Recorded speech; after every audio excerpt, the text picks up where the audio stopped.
Assalamualaikum warahmatullahi wabarakatuh.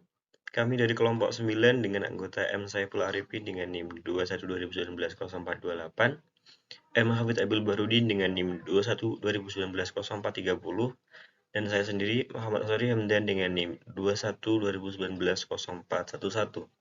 Kami dari Prodi Teknik Informatika kelas E semester 6.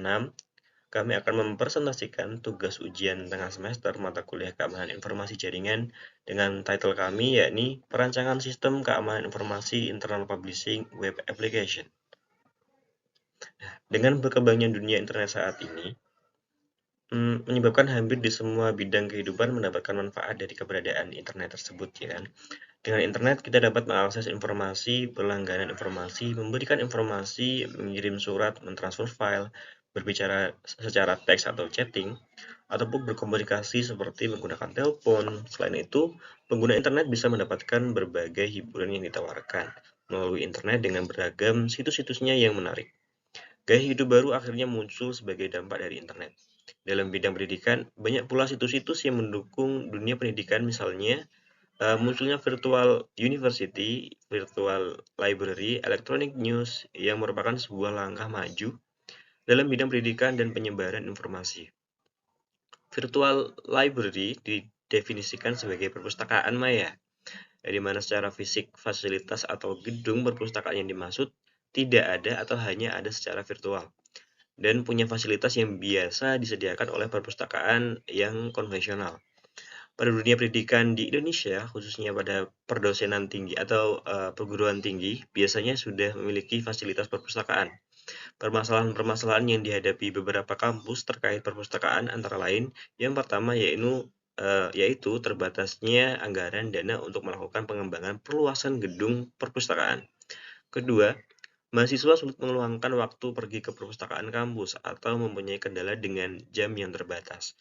Untuk mengatasi kendala tersebut, maka diperlukan suatu perpustakaan kampus atau sistem publikasi internal kampus yang online. Keberadaan publikasi internal kampus yang online ini diharapkan dapat membuka kesempatan seluas-luasnya bagi para mahasiswa dan dosen-dosen untuk bisa mengakses informasi buku-buku, baik itu buku pelajaran dan umum, materi-materi, atau bahan-bahan yang sulit dijangkau secara fisik. Di samping itu, akses ke perpustakaan dapat dilakukan kapan saja, di mana saja, dan oleh semua mahasiswa, dosen, tata usaha yang memenuhi syarat-syarat keanggotaan. Dengan demikian, untuk lebih memaksimalkan peran perpustakaan di kampus kepada pemakai yang merupakan mahasiswa dan para pengajar atau dosen di kampus, perpustakaan atau publikasi internal kampus online merupakan salah satu teknologi yang cocok untuk mewujudkannya. Berdasarkan latar belakang masalah tersebut, maka telah dilakukan penelitian dengan beberapa tujuan sebagai berikut, yaitu pertama, merancang sebuah aplikasi publikasi internal kampus yang memiliki keamanan informasi pustaka dengan tujuan pihak kampus tidak melanggar ketentuan atau aturan penggandaan buku dan penyebaran informasi khususnya buku sehingga tidak melanggar hak cipta. Oke, baik. Nah, selanjutnya kami akan menerangkan metode perancangan dari proyek kami. Nah, ada 7 poin di sini. Yang pertama ada analisis kondisi. Analisis kondisi ini menghasilkan sebuah latar belakang masalah maksud saya, yang dianggap layak untuk dilakukan penelitian. Antara lain, melakukan wawancara dosen, khususnya pimpinan kampus, pegawai perpustakaan, serta mahasiswa di beberapa kampus. Sekaligus mendapatkan data kebutuhan kampus terkait aplikasi publikasi internal berbasis web yang mampu menyimpan dan mengelola data pustaka berupa koleksi buku, poster ilmiah, dan video kegiatan kampus. Serta anggota perpustakaan dapat mengakses data koleksi pustaka tersebut secara online. Yang kedua adalah tahap perumusan masalah. Tahap ini menghasilkan pemetaan masalah berdasarkan analisis kondisi, antara lain bagaimana merancang sistem publikasi internal yang mampu mengelola data koleksi pustaka berupa buku, poster ilmiah, dan video kegiatan-kegiatan kampus, memberikan layanan akses membaca atau melihat berkas data buku bagi anggota, khususnya mahasiswa, sekaligus menentukan aktor beserta hak aksesnya. Bagaimana merancang aplikasi publikasi kampus yang dapat mengamankan distribusi buku, serta bagaimana membangun aplikasi publikasi tersebut menggunakan bahasa pemrograman dan basis data. Yang kedua, yang ketiga, yakni adalah tahap pengumpulan data. Tahap ini menghasilkan data-data yang terkait dengan data koleksi buku, poster ilmiah, dan video berita atau kegiatan kampus. Data anggota sistem, yaitu pegawai perpustakaan, dosen dan mahasiswa. Tahap analisis kebutuhan, yang selanjutnya adalah tahap analisis kebutuhan. Jadi yang keempat, yakni analisis kebutuhan menghasilkan kebutuhan fungsionalitas dari sistem publikasi internal berbasis web, antara lain metadata koleksi pustaka, sistem pendaftaran anggota, aturan unggah koleksi pustaka, dan aturan unduh data koleksi pustaka bagi anggota. Yang selanjutnya, yakni yang kelima, ada tahap pengembangan sistem. Tahap pengembangan sistem ini berbasis web menggunakan metode pengembangan sistem prototype model. Ya, perancangan aplikasi menggunakan metode UML atau Unified Modeling Language. Selanjutnya, yakni yang keenam, ada tahap uji sistem. Setelah dilakukan pengembangan sistem tadi, ada pelakukan pengujian sistem. Pengujian sistem ini dilakukan untuk mengetahui performa dari aplikasi publikasi internal kampus berbasis web ini menggunakan metode black box dan uji responden untuk mengetahui apakah sistem yang dibangun sudah sesuai dengan kebutuhan pengguna, yaitu pegawai perpustakaan, dosen, pimpinan, dan mahasiswa. Yang terakhir adalah tahap penulisan laporan akhir. Setelah dilakukan pengembangan dan pengujian sistem, tahap berikutnya adalah menarik kesimpulan yang dituangkan dalam bentuk laporan skripsi. Pada bagian ini juga diberikan saran-saran pengembangan untuk penelitian selanjutnya. Oke, setelah itu akan ada poin-poin lainnya yang akan dijelaskan oleh Mas Hafid Abil Barudin dan Mas Saiful Arifin. Kepadanya saya persilahkan. Perkenalkan, nama saya Muhammad Hafid Abil Barudin. Nah, di sini saya akan menerangkan tentang metode pengembangan. Metode pengembangan sistem yang digunakan pada pembuatan aplikasi ini adalah model prototipe. Model prototipe merupakan suatu teknik untuk mengumpulkan informasi tertentu mengenai kebutuhan informasi pengguna secara cepat. Dengan metode prototipe ini, pengembang dan pihak saling berinteraksi selama proses pembuatan.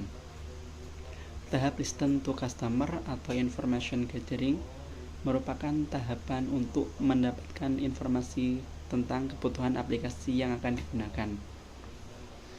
Pada tahap ini diperoleh informasi aplikasi publikasi internal kampus, mampu mengelola data perpustakaan antara lain koleksi buku, poster ilmiah, dan video kegiatan atau berita kampus. Selain itu, aplikasi publikasi internal kampus dapat memberikan layanan akses secara online, yaitu dapat membaca buku, melihat poster ilmiah berupa gambar, melihat video kegiatan kampus, dan dapat mengunduh buku atau koleksi pustaka tanpa melanggar hak cipta pemilik buku tersebut.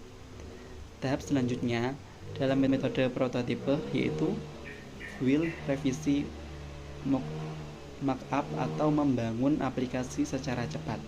Pada tahap ini dilakukan pembuatan aplikasi secara cepat, lebih memfokuskan pada input-output aplikasi sesuai dengan kebutuhan umum yang diketahui pada tahap pertama. Tahap customer test drive markup pada tahap ini dilakukan uji atau evaluasi prototipe oleh pengguna.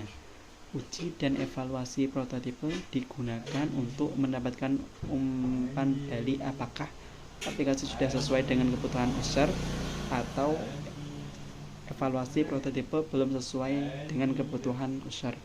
Maka dilakukan proses perbaikan dimulai kembali pada tahap awal dan selanjutnya ke tahap berikutnya.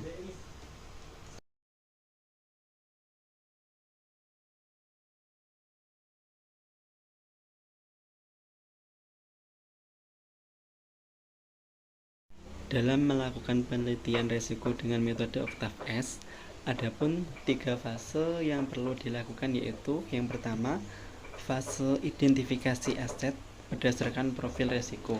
Dalam fase pertama, memiliki tujuan untuk mengevaluasi terhadap aspek-aspek yang dimiliki oleh perusahaan. Dalam fase ini, tim analisis akan melakukan evaluasi terhadap semua aset yang dimiliki oleh organisasi dan mengategorikan aset tersebut sesuai dengan profil resiko. Yang kedua, identifikasi celah infrastruktur. Dalam fase ini memiliki fungsi untuk melakukan analisa infrastruktur informasi. Pada fase ini melakukan analisis tingkat keamanan mana yang perlu dipertimbangkan infrastrukturnya untuk dipelihara. Yang selanjutnya fase pengembangan strategi dan rencana keamanan. Selama fase ketiga, tim analisis mengidentifikasi risiko aset kritis organisasi dan menentukan apa yang harus dilakukan terhadap risiko aset kritis tersebut. Baik, selanjutnya adalah analisis resiko dalam perancangan sistem keamanan informasi internal publishing web application. Sebelumnya perkenalkan, nama saya M. Saiful Arifin dari kelas TI 6E. Lanjut ke materi. Dalam membangun sebuah sistem keamanan informasi diperlukan adanya risk management yang baik. Risk management yang baik atau manajemen risiko yang baik dapat meningkatkan persentase keberhasilan dalam membangun sebuah sistem keamanan informasi. Nah, dalam internal publishing web application ini kita akan membahas tentang apa saja yang perlu kita antisipasi atau resiko apa saja yang perlu kita analisis dalam membangun sebuah sistem keamanan informasi tersebut. Baik, yang pertama adalah evaluasi dampak. Nah, dalam evaluasi dampak ini ada dua hal. Yang pertama adalah dampak yang ditimbulkan dari faktor eksternal dan yang kedua adalah dampak internal. Dalam evaluasi dampak eksternal terdapat beberapa tipe dampak yang harus kita antisipasi atau kita persiapkan. Yang pertama adalah reputasi dari sebuah organisasi, yang kedua adalah biaya operasional, yang ketiga adalah keamanan atau kesehatan. Sedangkan dari dampak internal dapat berupa sistem, yaitu PC, jaringan, data center, ataupun aplikasi internal publishing tersebut. Selanjutnya adalah evaluasi praktik keamanan. Dalam hal ini ada beberapa hal yang perlu kita perhatikan. Yang pertama adalah strategi keamanan. Ketika kita membangun sebuah sistem keamanan informasi, kita harus memiliki strategi yang tepat agar sistem yang kita bangun dapat berjalan dengan baik. Selanjutnya adalah manajemen keamanan. Selanjutnya adalah peraturan dan kebijakan keamanan. Kita harus bisa membuat peraturan dan kebijakan yang bisa dipatuhi oleh semua yang mengakses sistem yang kita buat. Selanjutnya ada kemungkinan terjadinya bencana alam. Nah, sebelum bencana alam terjadi itu kita harus memiliki sebuah planning atau sebuah rencana bagaimana kita bisa bangkit dari bencana yang terjadi. Selanjutnya adalah evaluasi. Setelah kita melakukan evaluasi praktik keamanan, selanjutnya yang kita lakukan adalah evaluasi ancaman. Nah, evaluasi ancaman ini ada dua hal. Yang pertama adalah dari bencana alam dan yang kedua adalah dari hacker atau orang yang berusaha untuk mengakses sistem kita secara tidak bertanggung jawab. Nah, dari bencana alam ini ada beberapa yang dapat terjadi, misalkan banjir, tsunami atau hal-hal lain yang berkaitan dengan bencana alam. Sedangkan kalau dari hacker itu ada beberapa hal yang dapat mereka lakukan untuk bisa menjebol atau meretas sistem keamanan yang kita buat. Sebagai contoh adalah virus, trojan, dan lain sebagainya.